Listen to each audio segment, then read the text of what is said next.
Before we dive in, please remember that the information in this video is for educational and informational purposes only.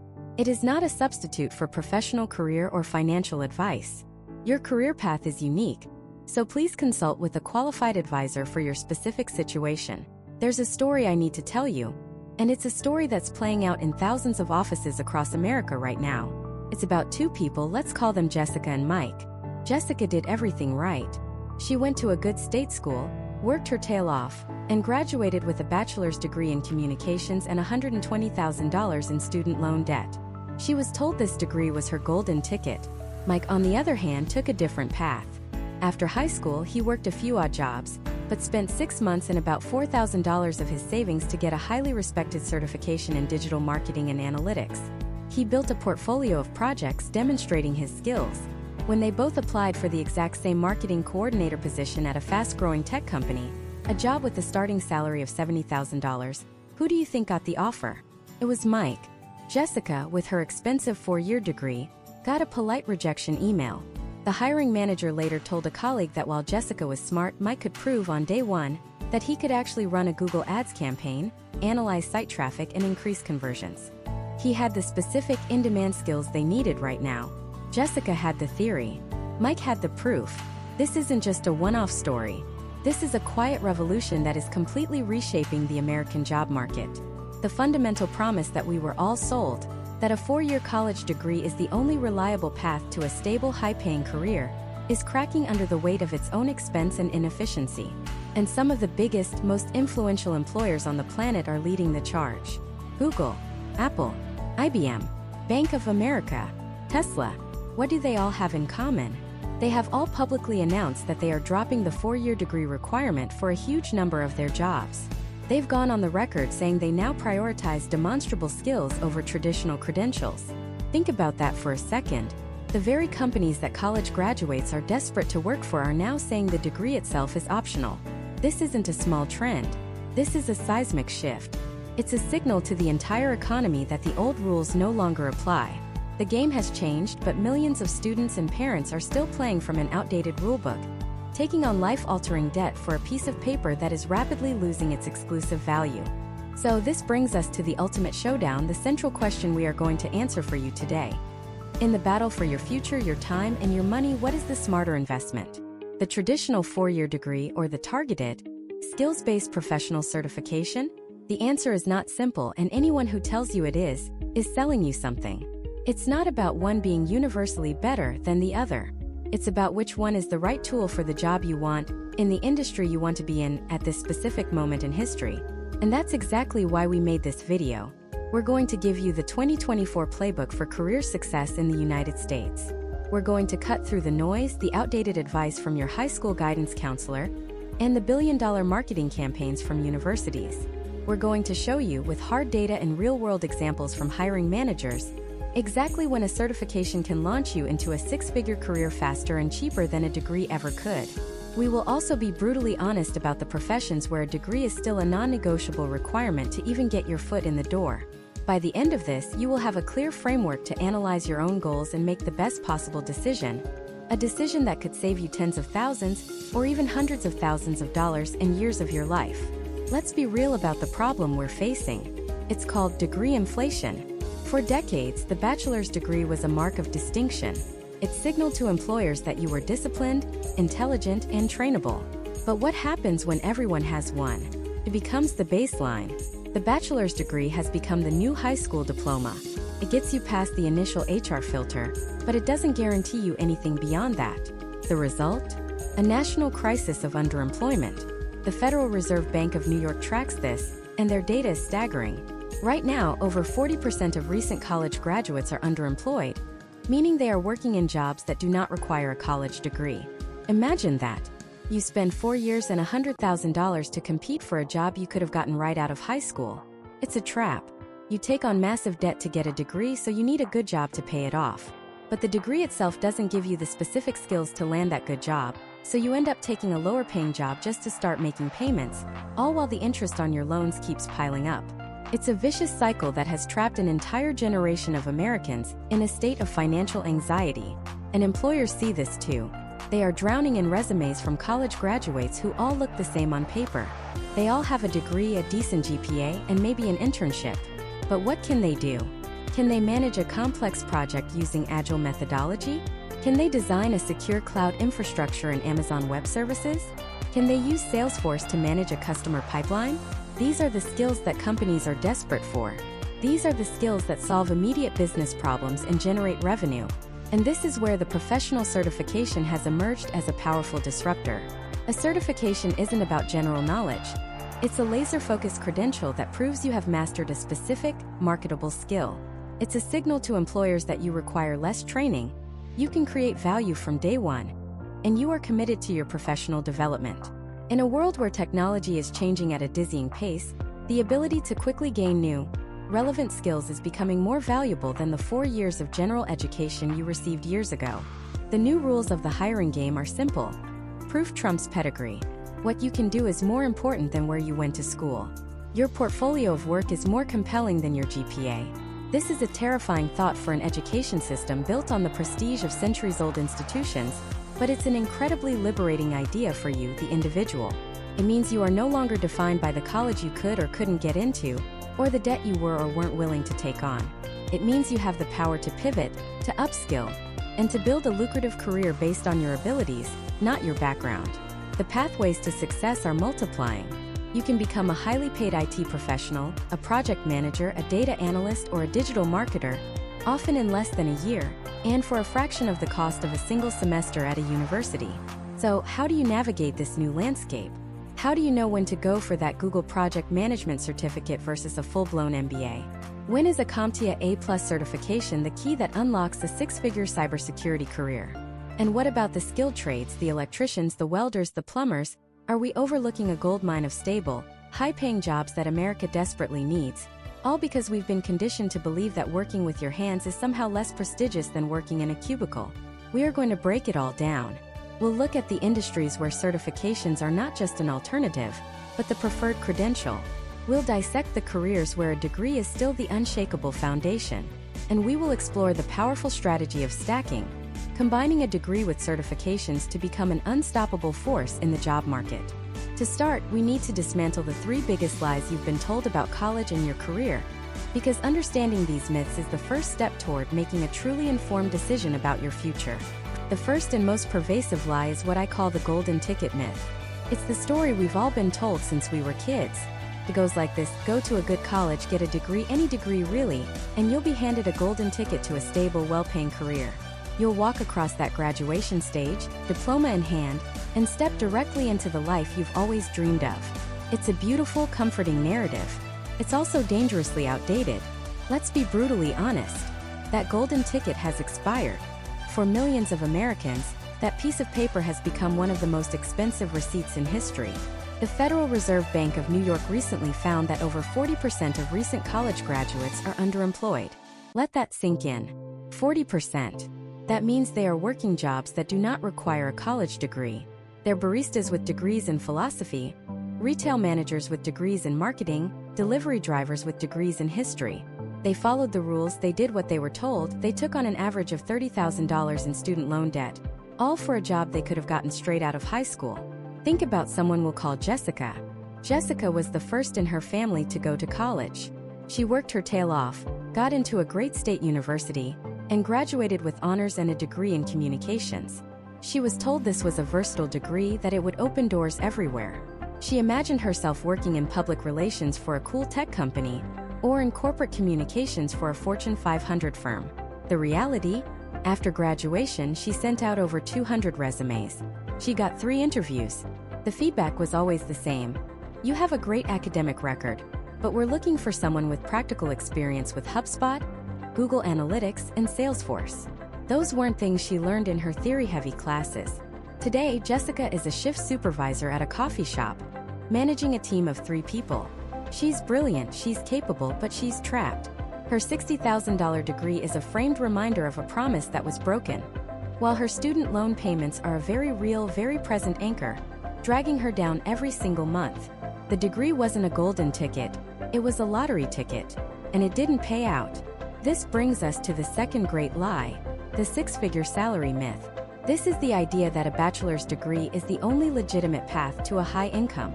We're shown charts and graphs that say, on average, college graduates earn $1 million more over their lifetime.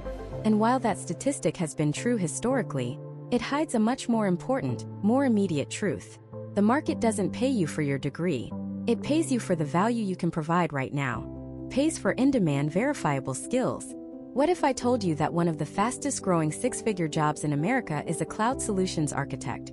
A role where a specific AWS or Azure certification can be more valuable to an employer than a 4-year computer science degree. The average salary for that role? Over $150,000. What about a cybersecurity analyst with a CISSP certification? They're easily clearing $120,000 a year, protecting companies from digital threats that are evolving faster than any college curriculum ever could. And this isn't just a tech phenomenon. Think about skilled trades.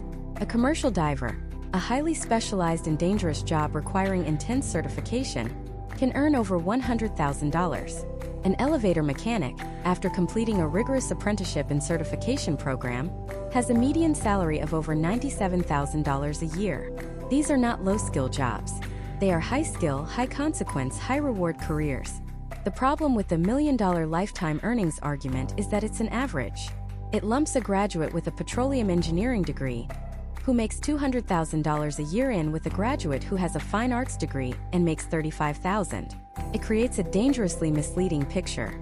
The truth is, a highly skilled individual with the right set of professional certifications in a high-demand field can out-earn a university graduate with a generic degree from day one, and they can do it without spending 4 years out of the workforce and without accumulating a mountain of debt. The game has changed. High income is no longer the exclusive domain of the university graduate. It belongs to the skilled specialist. This leads us directly to the third, and perhaps most insulting lie, the consolation prize myth. This is the subtle, snobbish idea that certifications are the alternative path, the backup plan, the thing you do if you couldn't get into a real college. It paints a picture of certifications as a lesser option, a vocational consolation prize for those who aren't academic material. This is, without a doubt, the most fundamentally wrong and backward-thinking myth of them all. In today's economy, for many of the world's most innovative companies, a certification isn't the consolation prize. It's the grand prize. Why? Because it represents something a traditional degree often can't. Immediate, verifiable, relevant skill. Think about it from a hiring manager's perspective at a company like Google, Apple, or IBM. All three of these tech giants, by the way, have publicly stated that they no longer require a 4-year degree for many of their most coveted roles. Why would they do that? Are they lowering their standards? Absolutely not. They're raising them. They're shifting their focus from a proxy for skill, the degree, to the skill itself. A college curriculum in, say, digital marketing might be 2 years out of date by the time a student graduates. The platforms, the algorithms, the best practices, they change every 6 months. A student learns the theory of SEO from a textbook published in 2021. Meanwhile, a candidate with a Google Ads certification, which requires them to constantly stay updated and recertify, can walk in on day one and prove they know how to run a profitable campaign on the platform today. Who are you going to hire? The theorist or the practitioner? Google has even taken this a step further. They created their own career certificates in fields like IT support, data analytics, and UX design. And here's the kicker. They have stated publicly that they consider their own certificates as the equivalent of a 4-year degree for related roles inside their own company. This isn't a side door entrance. It's a new front door they built themselves because the old one wasn't working anymore. The world's most advanced companies are in a race for talent, and they cannot afford to wait 4 years for a university to produce a graduate who might, or might not, have the skills they need. They need people who can code in Python now. They need people who can manage a cloud database now. They need people who can design a user interface now. A professional certification is a signal, a proof of competence that says, I have the exact up-to-date skills you are looking for, and I can prove it. It's not a consolation prize. It's a competitive advantage. It's a statement that you chose the path of practical, applicable knowledge over slow theoretical tradition. So, we have the expired golden ticket, the myth of the degree-exclusive 6-figure salary, and the insulting idea of a certification as a consolation prize. Dismantling these lies is crucial, because they've created a thick fog that prevents people from seeing the career landscape as it truly is. They're relics of a bygone era. A story told by our parents and guidance counselors that simply doesn't match the reality of the modern American workplace. Now that we've cleared away this fog, the real question emerges. If these old rules no longer apply, what are the new rules? What are U.S. employers really looking for when they post a job opening in today's market? The answer isn't just skills. It's a specific type of skill, a specific way of thinking, and a new kind of credential that proves you have it. Understanding this shift is the absolute key to not just surviving but thriving. So let's pull back the curtain on the modern hiring manager's office. Picture a guy named David. He's a director at a fast-growing software company, and he has a huge problem. He needs to hire a junior project manager, and he needs them yesterday. He posts the job, and within 48 hours he has over 300 applications. He sips his lukewarm coffee, opens the first resume, and his heart sinks. Bachelor of Arts in Communications, 3.7 GPA. Okay, next. Bachelor of Science in Business Management, magna cum laude. Impressive. Next. Bachelor's in English, minor in Marketing. On and on it goes. A sea of well-meaning, intelligent, and completely indistinguishable candidates. They all have bullet points about strong communication skills, team collaboration, and being a detail-oriented self-starter. David has seen these phrases so many times they've lost all meaning. They're just noise. He knows that somewhere in this digital pile of 300 people, there are probably a dozen who could be great. But his problem is, he has no way of knowing who they are. A degree from a good school tells him you can show up for 4 years, study for exams, and write papers. Tells him you're probably smart. But it tells him almost nothing about whether you can walk in on day one and manage a complex project schedule, identify risks, communicate with stakeholders, and use the actual software his team uses every single day. Hiring the wrong person would be a disaster.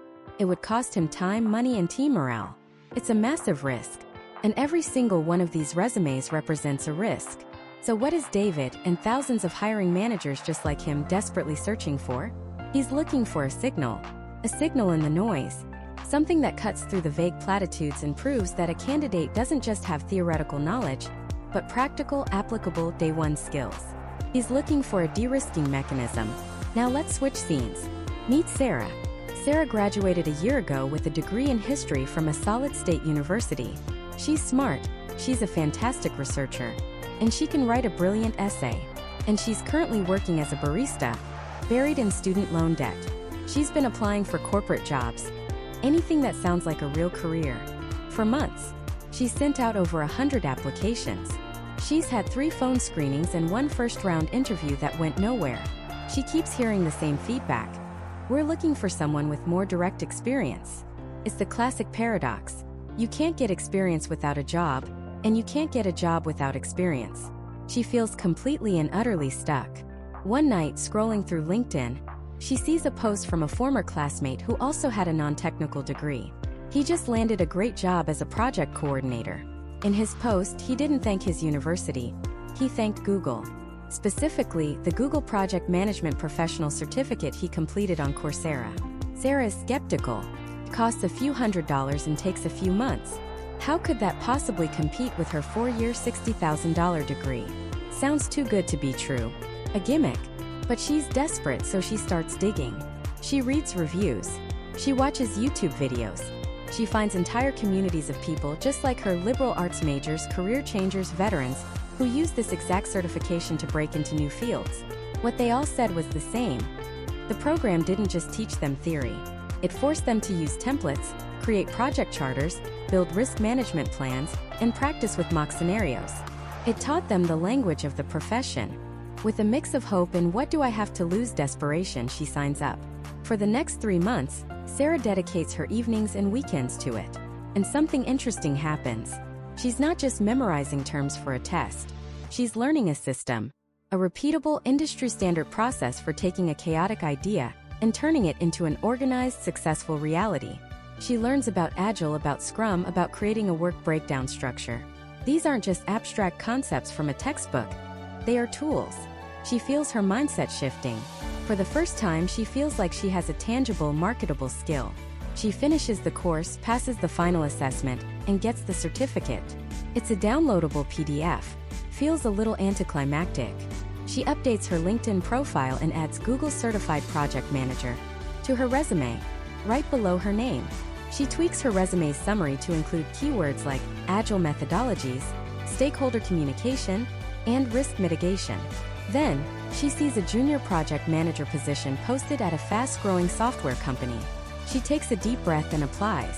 Her resume lands in David's inbox. As he's scrolling through the sea of sameness, his eyes stop. He sees Sarah's resume. He sees the bachelor's in history, which he normally would have passed over.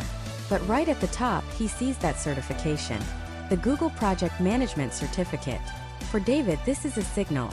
It's a flare in the darkness. It doesn't guarantee she's a superstar, but it tells him three very important things instantly. One, she has initiative. She identified a gap in her skills and took a concrete step to fill it, on her own time and her own dime. She didn't wait for permission. 2, she has a foundational vocabulary. He won't have to spend the first 3 months explaining basic concepts to her. She already knows what a Gantt chart is. She understands the difference between a project and a program. 3, she is less of a risk. Google has put its stamp on a curriculum that aligns with what real companies need. It's a standardized benchmark of knowledge. It's not a guarantee of success, but it dramatically lowers the risk of failure. He invites her for an interview. In the interview, David skips the generic questions like, "Tell me about a time you worked on a team." He gets right to it. "Let's say we're launching a new feature for our mobile app in 3 months," he says. "The engineering team is already behind schedule, and the marketing team is promising customers a launch date we might not be able to hit. What are the first 3 things you do?" The old Sarah, the history major, would have frozen. She might have given a vague, common-sense answer about getting everyone in a room to talk. But the newly certified Sarah is different. She doesn't panic. She sees a pattern. She sees a process. She leans forward and says, "Okay, the first thing I do is create a risk register to formally identify and assess the threat of missing the deadline. Second, I'd immediately organize a meeting with the key stakeholders from both engineering and marketing to reestablish a realistic project scope and timeline, using the current progress as a baseline. Third, I'd update the project charter to reflect this new reality and ensure everyone signs off on it, so we have a single source of truth moving forward." David just nods. He barely has to ask a follow-up question. She didn't just give an answer. She gave him a plan. She used the industry's language. She demonstrated a structured way of thinking that her history degree, as valuable as it was, had never taught her. She proved she could do the work. Sarah got the job. This story isn't an anomaly. It is the new reality. The certification on Sarah's resume acted as a translator. It took her raw potential, her intelligence, her work ethic, her writing skills, and translated it into a language that the business world could understand and, more importantly, trust. It wasn't about the certification being better than her degree. It was about it serving a different, more urgent purpose for the employer. The degree signaled she was trainable. The certification signaled she was ready. This shift is happening across the United States, in countless industries. From IT and cloud computing with AWS and CompTIA certifications, to marketing with HubSpot and Google Analytics certifications, to finance and even human resources. Companies are desperate for people who can step in and solve problems now, and these focused, skill-based credentials have become the most reliable signal that you are one of those people. But this raises a critical question. As certifications explode in popularity, a new problem emerges. Some are career rocket fuel, recognized and respected by every hiring manager in the field. Others are little more than digital snake oil, worthless PDFs that prey on people's hopes. So how can you tell the difference? How do you spot the certifications that are genuine career goldmines versus the ones that are a complete and total waste of your time and money? That's the million-dollar question we're tackling next. The answer lies in a simple 3-part framework. Think of it as a blueprint for sniffing out value. Any certification worth its salt must excel in 3 key areas: industry recognition, skills validation, and providing a clear career pathway. If a certification is weak in even one of these areas, you should run for the hills. Let's break down exactly what that means, starting with the most important one: industry recognition. This is the acid test. It's the brutal, non-negotiable first question you have to ask. Does the industry I want to work in actually know, respect, and ask for this certification? If the answer is no, then stop. Do not pass go, do not spend a single dollar. It doesn't matter if the course promises to teach you the secrets of the universe. If hiring managers and recruiters have never heard of it, it has a career value of exactly 0. It's the equivalent of listing world's best Monopoly player on your resume. It might be true, but nobody cares. A powerful, recognized certification is like a secret handshake. When a hiring manager sees a PMP for a project manager role, or a CISSP for a senior cybersecurity position, or an AWS Solutions Architect cert for a cloud engineering job, it's an instant signal. It says, this person speaks our language. They understand the fundamentals. They've passed a test that we respect. It gets your resume past the automated filters and onto a human's desk. An unknown certification from a no-name provider is the opposite. It's like showing up to that secret society meeting and giving them the wrong handshake. You don't just fail to get in, you actively look foolish and out of touch. So how do you figure out which ones are the secret handshakes? It's actually incredibly easy, and you don't need to trust me or any other guru. You just need to trust the data. The market is screaming the answers at you every single day. Open up LinkedIn, Indeed, or any other major job board. Search for the job title you want. Not your current job, but your dream job. Now, meticulously read through the qualifications for 20, 30, 50 different job postings from different companies. What acronyms do you see appearing over and over again in the preferred or required qualifications section? That's it. That's your treasure map. The market is literally telling you, we will pay more for people who have these specific letters after their name. Make a list. That list is now your guide. Any certification not on that list should be treated with extreme suspicion. While you're looking, you'll notice two main types of recognized certifications: vendor-specific and vendor-neutral. Vendor-specific certs are tied to a particular company's product, like the Microsoft Certified, Azure Administrator, or the Google Professional Cloud Architect. These are incredibly powerful if you want to work within that company's ecosystem. If a company runs its entire operation on Amazon Web Services, you can bet they value an AWS certification far more than a generic one. The downside is that they can lock you into one technology. Vendor-neutral certifications, on the other hand, are issued by independent organizations like CompTIA or ISC, Superscript 2. A CompTIA Security Plus certification isn't about securing a Microsoft server or a Cisco network. It's about the universal principles of security that apply everywhere.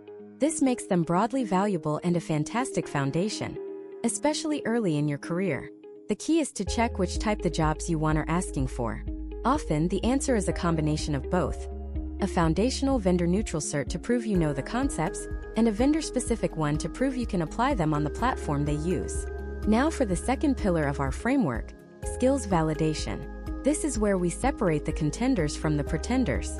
A great certification doesn't just prove you can memorize facts. It proves you can do the work.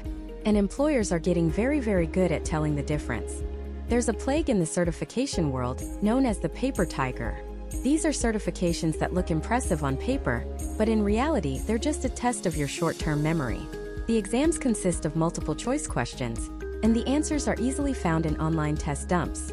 People cram for 2 weeks, pass the test, get the certificate, and then can't perform the most basic tasks on the job. Hiring managers have been burned by these candidates time and time again. They hire someone with a fancy-sounding certification, only to find out they have no real-world skills. Because of this, the most valuable certifications are shifting towards performance-based testing. Instead of asking you a multiple-choice question about how to configure a firewall, a performance-based exam gives you a simulated environment and tells you, go configure the firewall. We're watching. You either can do it or you can't. There's no faking it. The gold standard for this is a certification like the Offensive Security Certified Professional, or OSCP. It's one of the most respected certifications in the world of ethical hacking. Why? Because the exam is a grueling 24-hour, hands-on ordeal where you are given access to a network of vulnerable machines, and you have to actually hack into them.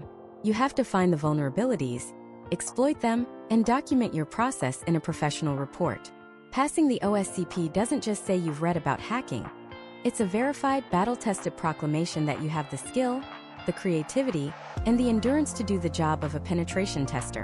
When a hiring manager sees OSCP on a resume, it's a massive de-risking event. It's a guarantee that this candidate can perform under pressure. So, when you evaluate a certification, dig into the exam format. Is it all multiple choice? That's a potential red flag. Does it include performance-based questions, simulations, or hands-on labs? That's a huge green flag. The more a certifications exam mirrors the actual tasks you'd be doing on the job, the more valuable it will be in the eyes of an employer who's desperate to hire someone who can deliver results from day one. Finally, we have the third pillar, the career pathway. A great certification isn't a destination. It's a stepping stone on a clear path forward. The best certification bodies have built an entire ecosystem, a ladder you can climb. Think of it like a video game. You don't start at the final boss. You start at level 1 and work your way up. CompTIA is brilliant at this. You can start with the A+ certification, which is the absolute foundation of IT. Then you progress to Network Plus to understand how computers talk to each other. Then you move to Security Plus to learn how to protect them. From there, the path branches out.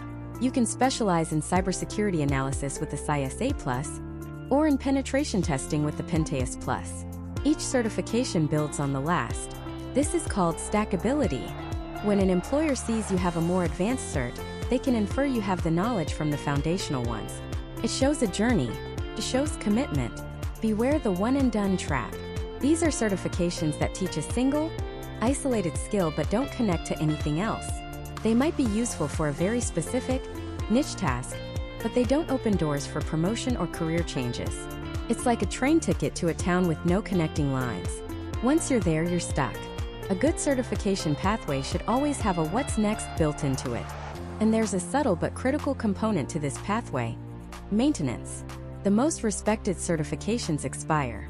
They require you to earn continuing education credits by attending webinars, going to conferences, or taking new courses to keep your certification active. This might sound like a hassle, but it's a profoundly positive signal to employers. It proves that your knowledge isn't from 5 years ago. It proves you are actively engaged in your field and committed to staying current.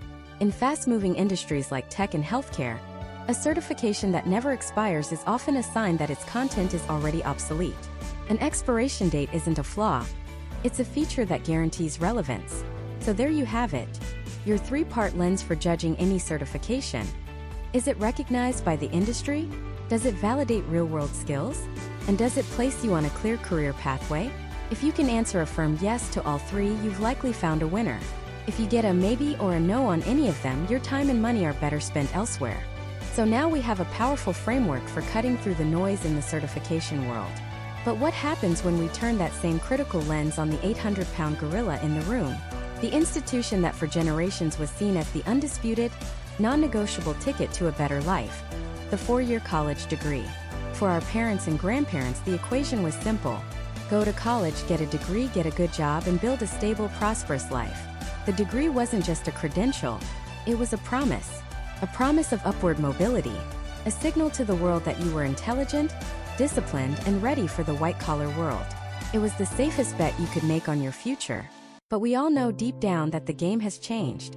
That simple equation no longer adds up for millions of Americans. The promise feels broken. The cost of that piece of paper has exploded, rising at a rate that makes inflation in other sectors look tame. We're now saddled with over $1.7 trillion in student loan debt in the United States. It's a national crisis that hangs over the heads of entire generations, delaying homeownership, marriage, and retirement. For that kind of money, for that kind of life-altering financial commitment, the return on investment had better be a sure thing. But it's not. So why? Why, in the face of skyrocketing costs and questionable job outcomes for many graduates, do employers still cling to the bachelor's degree as a requirement? The answer is complicated, and it has less to do with what you learned in your art history class and more to do with psychology, risk aversion, and pure brute force filtering. The first reason is something economists call signaling theory. For a hiring manager sifting through a pile of 200 resumes, a bachelor's degree isn't necessarily proof that you know how to do the job. Instead, it's a signal of other, more intangible qualities. It signals that you can commit to a long-term goal and see it through. It signals that you can handle deadlines, manage your time, and navigate a complex bureaucracy. It signals that you have a baseline level of intelligence and writing ability. In essence, completing a degree is a 4-year-long, incredibly expensive proxy for perseverance. The employer isn't betting that your knowledge of Shakespearean literature will help you manage a sales pipeline. They're betting that the person who survived 4 years of exams and term papers is less of a hiring risk than the person who didn't. It's a mental shortcut. The second, and far more frustrating, reason is the rise of the machines. I'm talking about applicant tracking systems, or the ATS. This is the software that 99% of Fortune 500 companies used to manage the fire hose of applications they receive every day. Before a human being ever sees your resume, it's scanned by this software. And the hiring manager or HR department can set up simple rules. The most common rule? If resume does not contain bachelor's degree, reject. It's a cold, blunt instrument. It doesn't care about your portfolio, your experience, or the brilliant skills you taught yourself. It's a digital gatekeeper, and for millions of skilled, capable people, it's a gate that is permanently locked. Companies do this to save time. It's an easy way to slash a pile of 500 resumes down to a more manageable 50. But in the process, they filter out a huge pool of untapped talent. Now, to be fair, there is a third reason, and it's a legitimate one. For certain career paths, a degree is absolutely non-negotiable because it provides an irreplaceable theoretical foundation. You simply cannot become an engineer, a doctor, a lawyer, or a research scientist through a series of online certifications.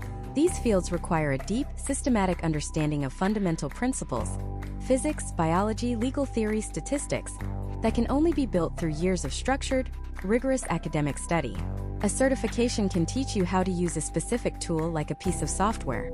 A degree is supposed to teach you why the tool exists in the first place, giving you the foundational knowledge to adapt when the tools inevitably change. But here's the problem. That logic, which holds up for a chemical engineer, has been misapplied to millions of other jobs. This is a phenomenon known as degree inflation. Think about it. 40 years ago, an administrative assistant needed a high school diploma and good typing skills. Today, you'll see job postings for that same role asking for a bachelor's degree. Did the job of managing calendars and answering phones become 4 years of college-level difficult? Of course not. What changed was the supply of graduates. As more and more people went to college, employers could simply raise the barrier to entry without having to pay more. The degree became less about the skills needed for the job and more about a new arbitrary baseline for getting your foot in the door. Let's make this real. Imagine two people, Maria and David. Both are 18, smart and ambitious.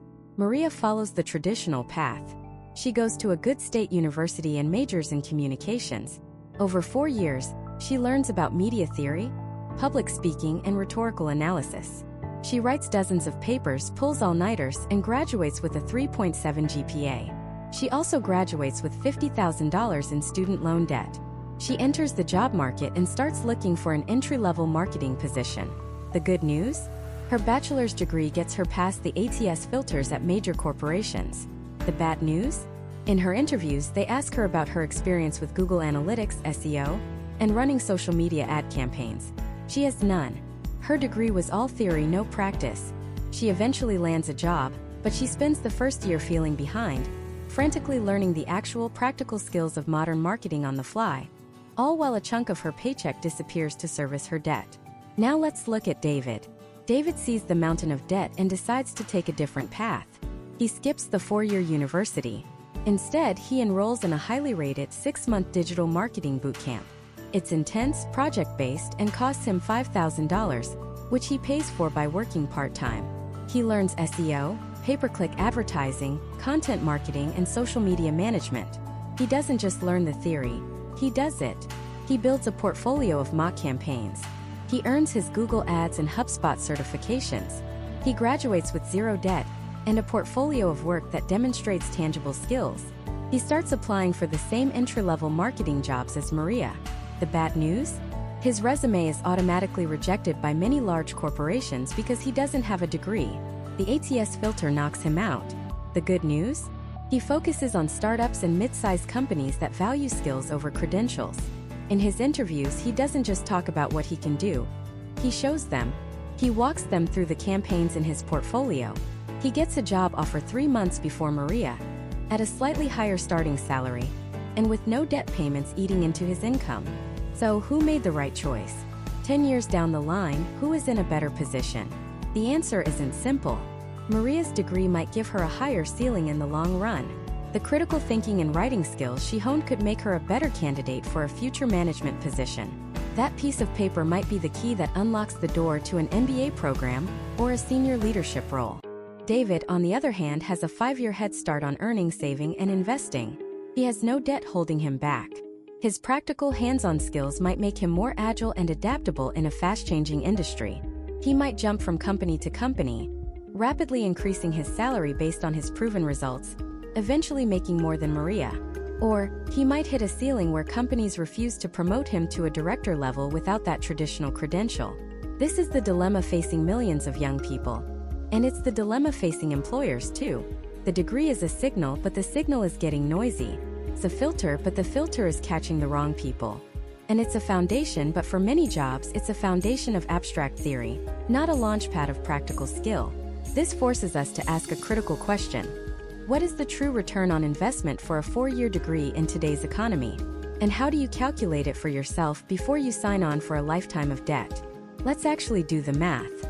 When you strip away the nostalgia, the parental pressure, and the glossy brochures, what you're left with is a financial product. And like any major investment, a house, a business, you need to calculate its return. The classic and dangerously simple way to calculate this is to take the estimated lifetime earnings with a degree, subtract the lifetime earnings without a degree, and then subtract the total cost of the degree. The famous Georgetown University study that found college graduates earn $1 million more over their lifetime uses a version of this logic. And on the surface, it seems compelling. But this formula is a trap. It's built on a foundation of flawed assumptions and hidden costs that can lead you to make the worst financial decision of your life.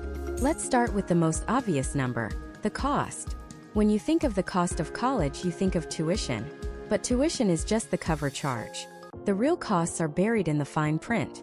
You have room and board, which at many universities is now more expensive than a mortgage payment. You have mandatory student fees, activity fees, technology fees, 1,000 little cuts that bleed your bank account dry. You have overpriced textbooks that become obsolete in a semester. And then there's the monster in the closet, interest. Unless you're paying in cash, you're not just paying the sticker price, you're paying the sticker price plus years, sometimes decades of compounding interest.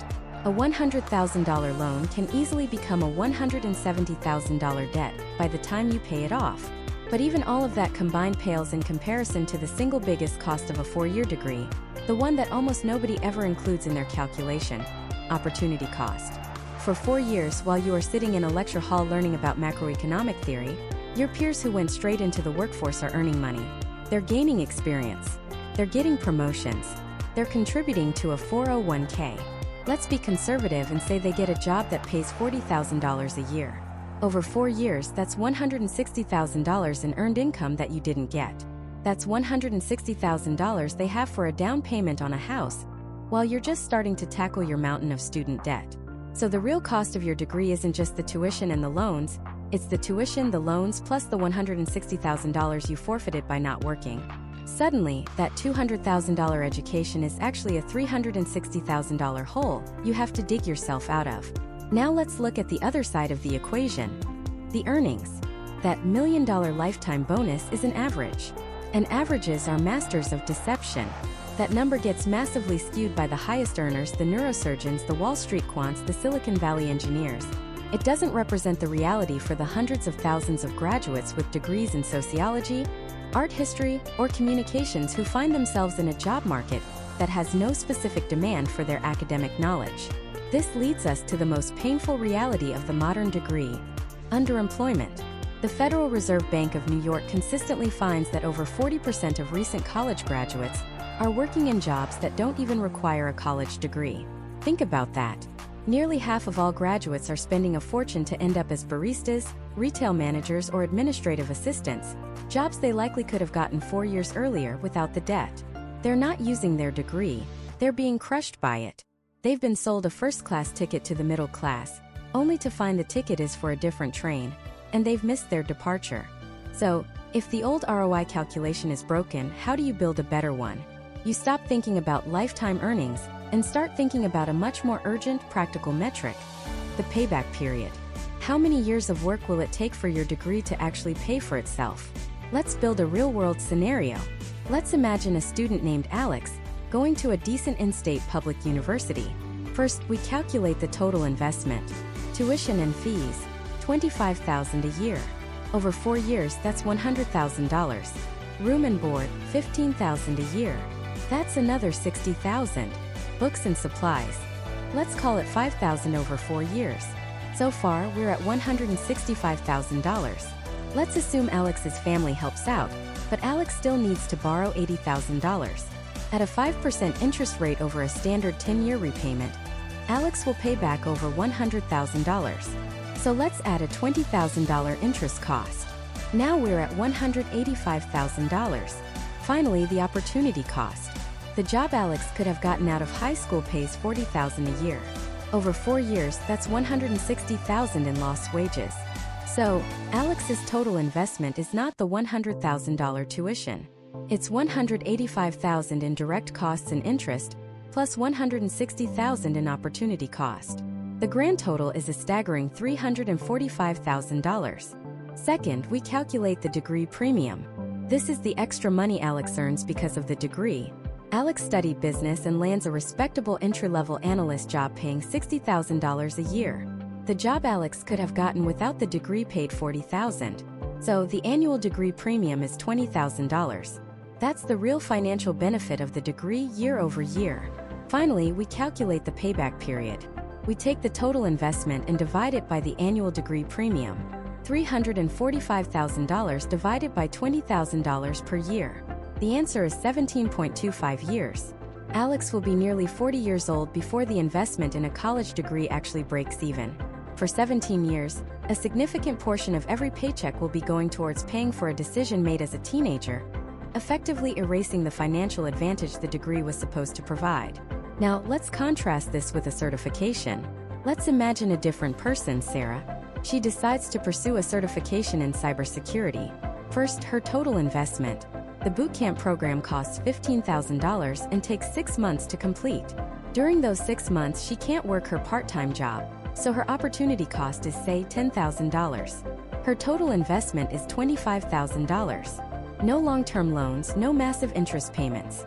Just $25,000. Second, her certification premium. The job she had before was making $30,000 a year. After her certification, she lands a junior security analyst role starting at $70,000 a year. Her annual premium is $40,000. Notice that her premium, the actual boost to her income, is double Alex's premium from the 4-year degree. Finally, her payback period. We take her $25,000 investment and divide it by her $40,000 annual premium. The answer is 0.625. It will take Sarah roughly 7.5 months to pay off her entire educational investment. Let that sink in. A payback period of over 17 years versus a payback period of under 8 months. One path leads to nearly 2 decades of running in place financially just to get back to zero. The other path leads to a positive return on investment before the first year of work is even over. This isn't an opinion. It isn't a feeling. It's just math. This is the brutal economic reality that is fundamentally reshaping the value of higher education. This raw calculation is what a growing number of young professionals are waking up to, and it's changing not just their choices, but the very signals they send to employers. The question is no longer just what did you learn, but how quickly can you provide value? This new reality is built on a simple, brutal principle of the modern economy: speed.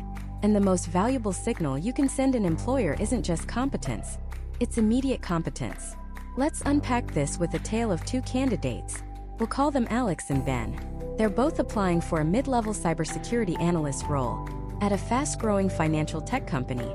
On paper, their paths couldn't be more different. Alex is the traditionalist. He went to a well-respected state university and earned a 4-year Bachelor of Science in Computer Science. His GPA was a solid 3.5. He took courses in data structures, algorithms, network theory, and even a senior-level elective in cybersecurity. His resume is clean, professional, and highlights his degree right at the top. He's done everything right, according to the rulebook our parents and guidance counselors gave us. He has proven he can commit to a long-term goal, absorb complex theoretical knowledge, and pass rigorous exams. The degree is a signal of endurance and foundational intelligence. Then there's Ben. Ben has a 2-year associate's degree in an unrelated field, say communications. But for the past 18 months he's been on a mission. He didn't enroll in a 4-year program. He targeted the specific skills the industry was screaming for. His resume doesn't lead with education. It leads with a section titled Professional Certifications. And it's a powerhouse list: CompTIA Security Plus, Certified Ethical Hacker, and most importantly, the GIAC Certified Incident Handler, or GCIH. These aren't participation trophies. Each one required hundreds of hours of focused study and a proctored, high-stakes exam that tests practical, applicable knowledge. Below that, he has a link to his GitHub portfolio where he's documented his work in a home lab, showing how he's used tools like Wireshark and Metasploit to analyze network traffic and identify vulnerabilities. Now, put yourself in the shoes of the hiring manager. Let's call her Maria. Maria isn't an academic. She's a director of security operations, and her team is currently fighting fires. They just thwarted a phishing attack last week, and they're under pressure to harden their cloud infrastructure against new threats. She doesn't have a 6-month training runway. She needs someone who can sit down on day 1, understand the language her team is speaking, and contribute to a real security incident by week 2.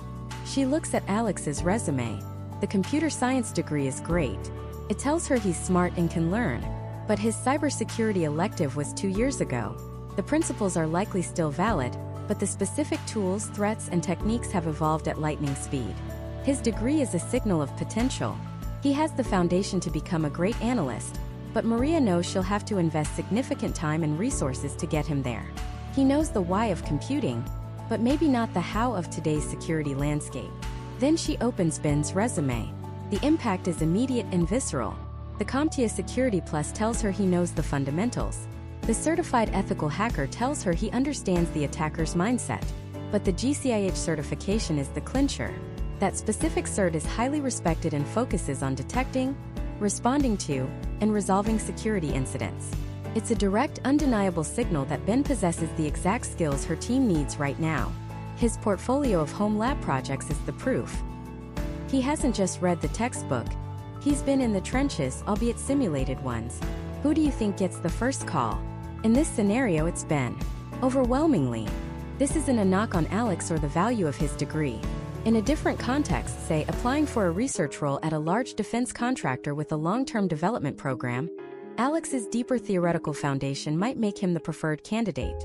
But for the vast majority of jobs in high-growth sectors, employers are hiring to solve an immediate problem. Ben's certifications are a time-stamped, industry-vetted guarantee of his ability to solve that specific problem. The degree signals, I can learn how to do the job. The certification signals, I can do the job. And this isn't just a tech world phenomenon. The same dynamic is playing out across countless industries. In project management, a bachelor's in business is a good start, but a PMP project management professional certification is the gold standard that tells an employer you know the specific, repeatable processes to deliver a project on time and on budget. It's the difference between I've studied business and I am a professional project manager. Consider the world of digital marketing. You can have a 4-year degree in marketing, which is fantastic for understanding consumer psychology and brand theory. But if a company is hiring a PPC specialist, they want to see a Google Ads search certification. Why? Because it proves you've passed an exam designed by Google itself on the intricacies of their billion-dollar platform. It shows you can navigate the dashboard, set up conversion tracking, and manage a budget effectively from day 1. One signal is broad and theoretical. The other is narrow, practical, and immediately profitable. Even in highly regulated fields like finance, this trend holds. A finance degree is the ticket to entry, but the Chartered Financial Analyst (CFA) designation, which is a series of 3 grueling exams, signals a level of expertise and ethical commitment that sets a candidate apart for serious investment management roles. What all of these certifications have in common is that they act as a universal translator. They take a complex set of skills and distill them into a single trusted credential that every employer in that field understands and respects. A university's curriculum can be opaque and vary wildly from one school to another. But a PMP is a PMP.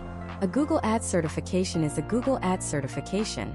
They are standardized, which de-risks the hiring process for the employer. They know exactly what they are getting. This shift represents the unbundling of education. For decades, the university was the only place to get everything. Foundational knowledge, specialized skills, a network, and a credential, all bundled into one expensive 4-year package. Now, professionals are realizing they can assemble these components themselves, often more quickly and affordably. They can get foundational knowledge from online courses, build a network through professional organizations and LinkedIn, and acquire in-demand skills and credentials through targeted certifications. This creates a new, powerful archetype, the hybrid professional. This isn't about certification versus degree. It's about certification and degree. The most formidable candidates in today's market are those who combine the broad critical thinking and foundational knowledge of a degree with a stack of specific, up-to-date certifications. The degree is the solid launchpad. The certifications are the powerful boosters that target a specific career trajectory. It's the person with the nursing degree who also gets a certification in critical care. It's the engineer with the mechanical engineering degree who also becomes a certified SolidWorks professional. They have both the why and the how. They signal both long-term potential and immediate value. And in the eyes of an employer, that combination is almost impossible to ignore. The problem is, the systems that companies use to find these people are often hopelessly outdated. The gatekeepers, the HR departments, the automated resume scanning software, were built for the old world of degrees and diplomas. They're programmed to look for keywords from a university catalog, not the latest industry credential. So how do you get a resume like Ben's past a robot that's been trained to look for a resume like Alex's? The answer lies in understanding how to beat the bots and speak the language of both the machine and the human hiring manager. The first gatekeeper you have to impress isn't a person. It's a machine. It's called an applicant tracking system, or ATS. And over 95% of Fortune 500 companies use one. Mid-size and even many small businesses do too. Think of it less like a super-intelligent AI judging your life's work, and more like a brutally simple bouncer at a club. It has a list. If your name isn't on the list, you're not getting in. It doesn't care how cool you are, who you know, or how perfect you'd be for the party inside. It just checks the list. That list is the job description. The ATS scans your resume for specific keywords and phrases pulled directly from that description.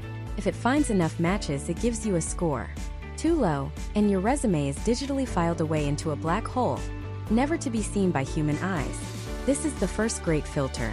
And it's a filter that has historically been biased towards traditional qualifications like a 4-year degree. The system is often programmed with a rule. If bachelor's degree is not found, then reject. So how do you, armed with a powerful certification, get past this gatekeeper? You don't fight the machine. You learn its language. You give it exactly what it's looking for. This is not about lying or exaggerating. It's about strategic translation. Your first step is to treat every single job description like a cheat sheet for a test. Open it up and start highlighting. You're looking for keywords in 3 main categories. First, hard skills. These are the specific teachable abilities. Look for software names like Salesforce, Adobe Photoshop, or Python. Look for technical terms like search engine optimization, agile methodology, or SQL databases. If the job description for a digital marketer lists Google Analytics, PPC campaigns, and HubSpot, your resume better have those exact phrases. Not just experience with web analytics, but Google Analytics. The bot is literal. It's not smart enough to connect the dots. Second, soft skills. These are the interpersonal attributes. Words like leadership, communication, problem solving, and teamwork. While these feel generic, the ATS is still looking for them. Weave them into the descriptions of your work experience. Third, qualifications and credentials. This is the big one. If the posting asks for a PMP certification, you must write Project Management Professional, PMP, certification on your resume. If they ask for a bachelor's degree, that's the keyword you have to address. Once you have your list of keywords, your mission is to strategically embed them throughout your resume. But how you format that resume is just as critical. The ATS is not impressed by your beautiful 2-column layout with custom fonts and a slick header.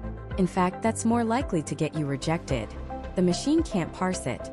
It gets confused by columns, tables, images, and text boxes. It might read the columns out of order, turning your carefully crafted sentences into gibberish.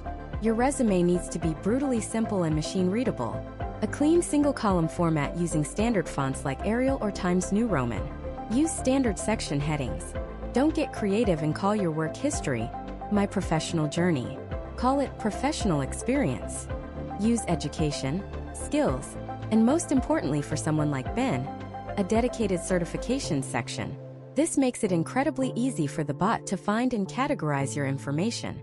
Now let's tackle the elephant in the room, the education section. What if the job description has that dreaded keyword, bachelor's degree required? This is where many certification holders get screened out. But you have a few powerful strategies. First, look for the magic words, or equivalent experience. This phrase is your golden key. It's the company signaling that they understand skills can be more important than a diploma. If you see this, your job is to make your experience and certifications scream equivalent. Your resume should be so packed with proof of your ability to do the job that the absence of a degree becomes an afterthought. Second, reorder your resume to play to your strengths. If your most powerful qualification is your certification, don't bury it at the bottom. Create a professional certification section right below your contact information and summary. Make it the first thing they see. For Ben, this would mean leading with his Certified Digital Marketing Professional credential, listing the issuing body and the date. This immediately frames his entire resume in the context of a specialized, industry-validated skill set. It tells the bot, and the human who eventually sees it, that this is his core qualification. Third, be strategic about what you do. List under education. If you attended some college but didn't finish, list it. University of Texas, 65 credits completed toward BA in Communications. This can be enough to satisfy a basic checkmark for some college. If you only have a high school diploma, list that. Don't leave the section blank, as its absence can sometimes be a red flag for the ATS. The goal is simply to get past the filter. Your experience and certifications are what will actually get you the job. So, you've optimized your keywords and formatted for the bot. You've passed the first test. Your resume now lands in a folder for the hiring manager, a real human being. This is where beating the bot isn't enough. You also have to capture the human. A resume that is just a list of keywords is soulless and unconvincing. This is where storytelling comes in. Every bullet point under your professional experience should tell a tiny story of success. The best way to do this is with the CAR method. Challenge, action, result. Don't just say, manage social media accounts. That's a task. Tells me nothing. Instead, use SIR. Grew Instagram follower count by 300% in 6 months. Result. By launching a targeted influencer collaboration campaign. Action. To overcome stagnant audience engagement. Challenge. Do you see the difference? The second version is a story. It has a problem, a solution, and a quantifiable money in the bank result. Proves your value. It uses keywords like influencer collaboration and audience engagement naturally, in a way that's compelling to a human reader. Let's put this all together and look back at our two candidates, Alex and Ben. Alex, with his 4-year marketing degree, has an easy time with the ATS. The keyword bachelor's degree is right there. His resume gets through the filter. But when the hiring manager reads it, it's a list of his coursework, a high GPA, and maybe one internship where he assisted with marketing campaigns. It shows potential but not proof. Now consider Ben, who has optimized his resume. He doesn't have the bachelor's degree keyword, but the job description said, or equivalent experience.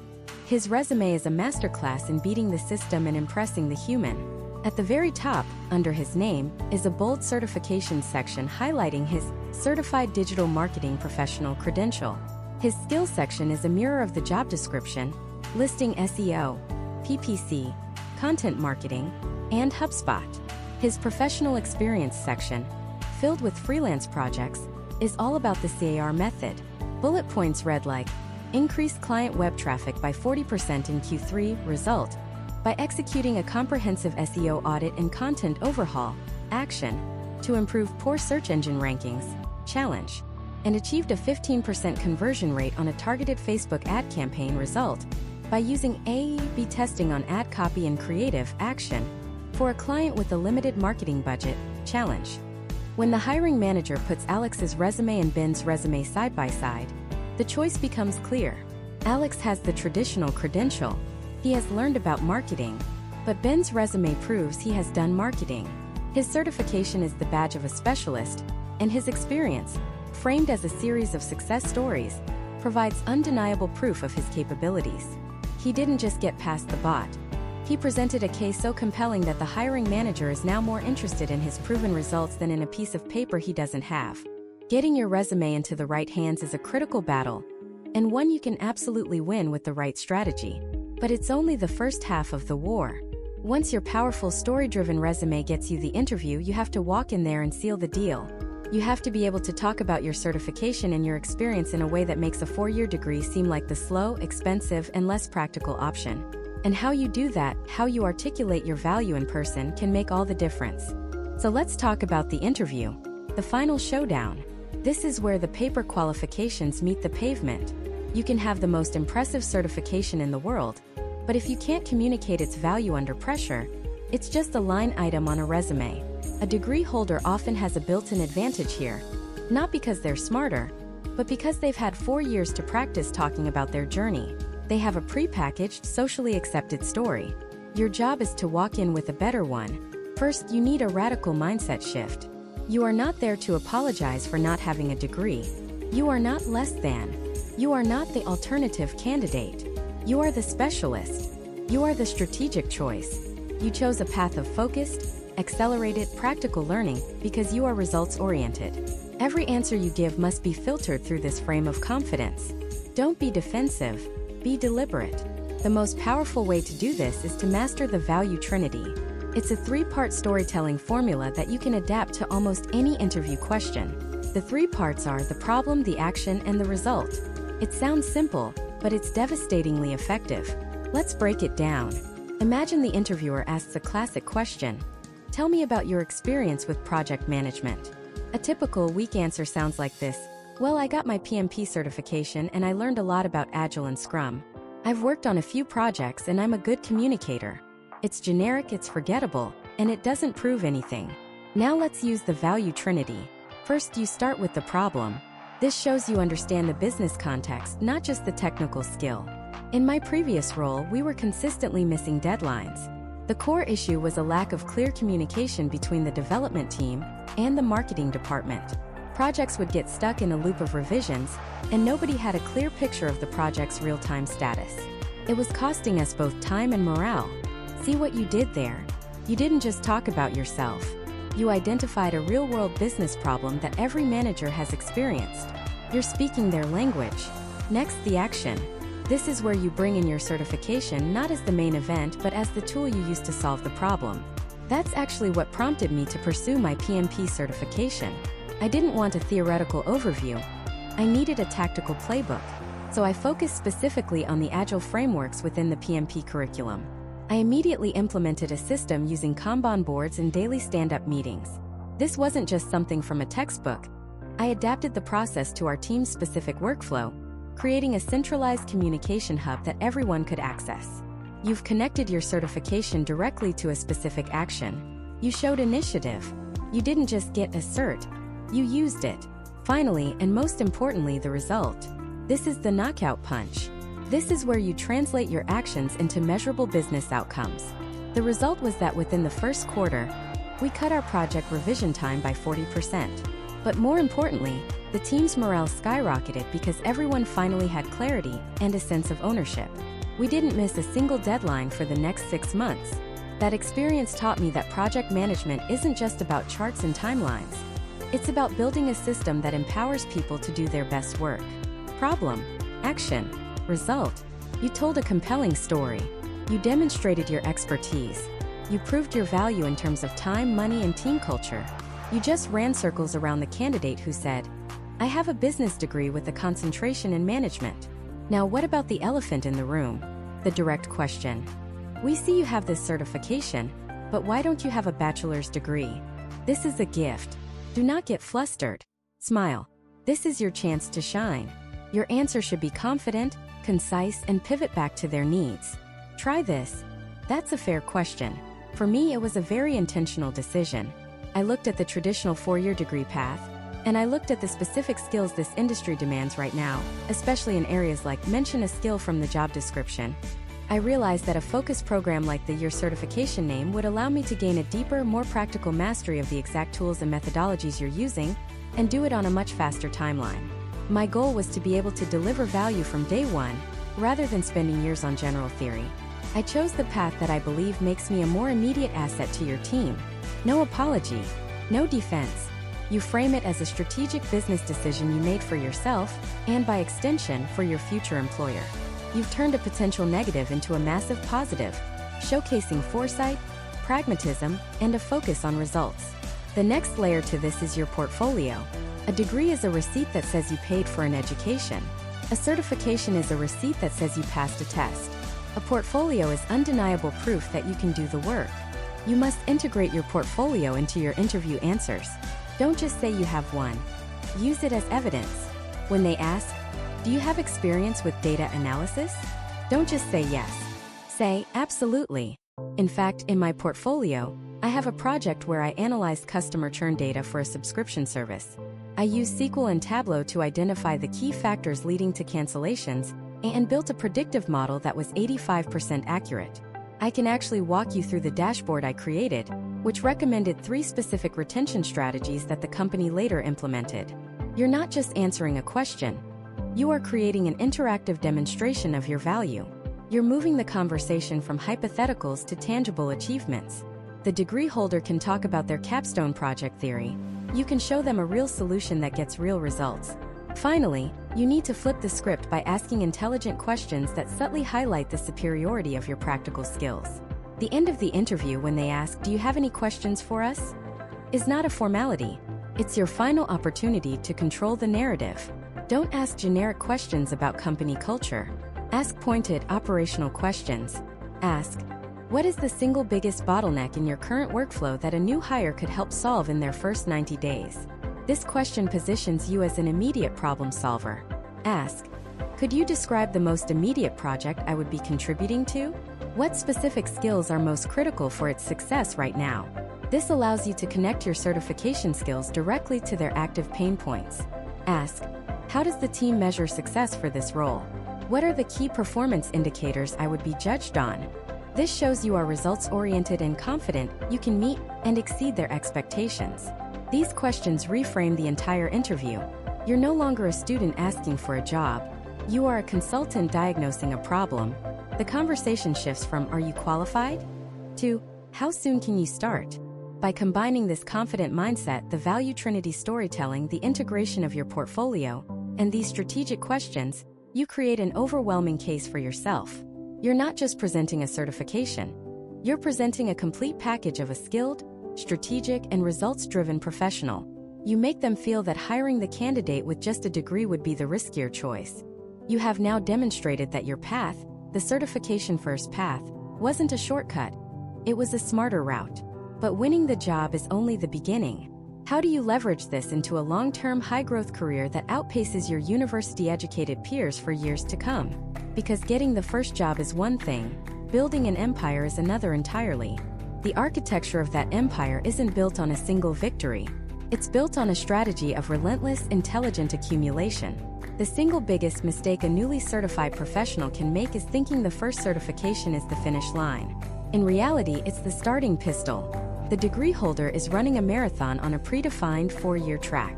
You're in an entirely different race. You're building a high-performance vehicle while you're driving it, and the key to outpacing everyone is a concept I call skill stacking. Think of your career not as a ladder, but as a set of Legos. Your first certification is the foundational base plate. Solid, it's valuable, and it gets you in the game. But a single base plate isn't a castle. The magic, the money, and the security come from what you stack on top of it. This isn't about randomly collecting shiny new certifications like Pokemon cards. That's a waste of time and money. Strategic skill stacking is about creating a unique combination of competencies that makes you not just qualified, but irreplaceable.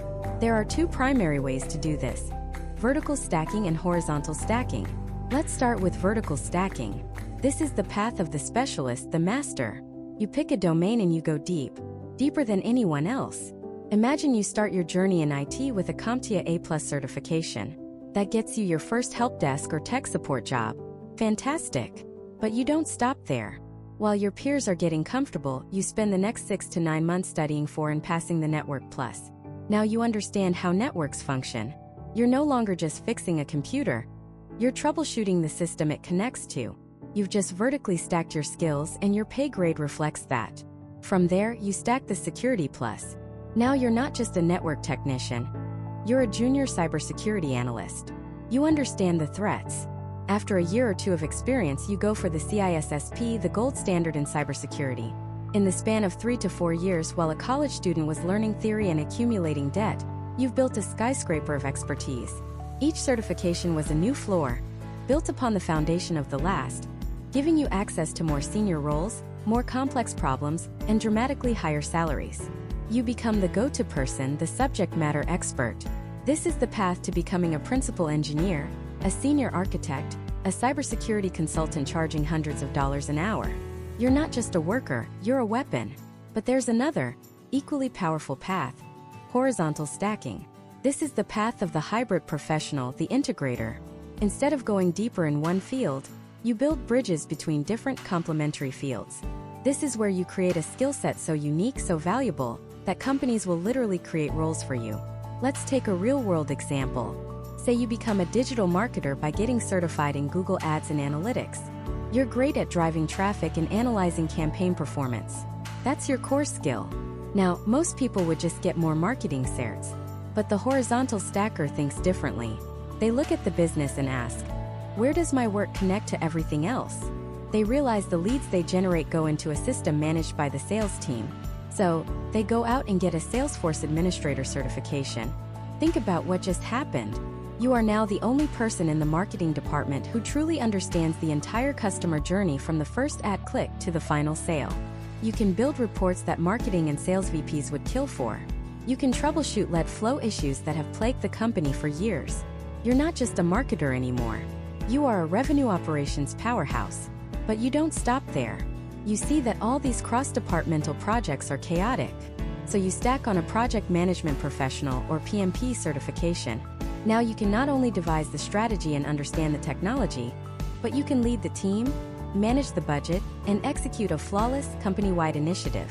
You've just stacked your way into a leadership position, and you did it by connecting the dots that no one else could see. This leads to the ultimate goal: becoming what industry leaders call a T-shaped professional. The vertical bar of the T is your deep, specialized knowledge, your core certification and experience. This is your vertical stack. The horizontal bar of the T is your broad knowledge across multiple disciplines, your ability to collaborate with different teams and understand the bigger business context. This is your horizontal stack. The person with just a degree often starts as a faint, wide horizontal line. They know a little about a lot of things but lack deep, practical expertise. They have to spend years carving out their vertical bar on the job. The person with a single certification starts as a tall, thin vertical line, deep expertise in one narrow area. Your advantage is that you can strategically and rapidly build out your horizontal bar while you're already in the industry, earning money, and proving your value. You're adding breadth from a position of strength. A T-shaped professional is the most valuable person in any room. They are the problem solvers, the innovators, and the future leaders. So let's reframe this entire journey. Stop thinking about it as getting a certification to get a job. Start thinking of it as building your personal career operating system. Your first certification is the initial install. Gets you up and running.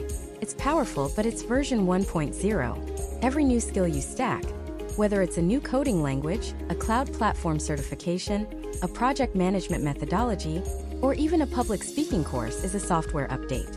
It patches vulnerabilities, adds new features, and increases your processing power. The traditional 4-year degree can be like an operating system that was installed in your freshman year and never updated. By the time you graduate, the world has already moved on. The technology is different. The market demands have shifted. The certification stacker, on the other hand, is constantly pushing updates. You are agile. You are current. You are always running the latest version of you. This is your ultimate, unassailable advantage. It's not about paper. It's about performance. So how do you put this into practice right now? It's a 3-step process. First, the 6-month review. The moment you land that job with your first certification, open your calendar and set a recurring appointment for every 6 months titled Career Architecture Review. During this review, you will dispassionately analyze your role, your team, and your company. Ask yourself, what skills are the most valuable here? What are the biggest problems we face that no one knows how to solve? What is the next logical promotion for me? And what skills does that role require that I don't have? This isn't just a review. It's a reconnaissance mission. Second, implement the +1 strategy. Based on your 6-month review, identify the single most impactful skill you could add to your arsenal.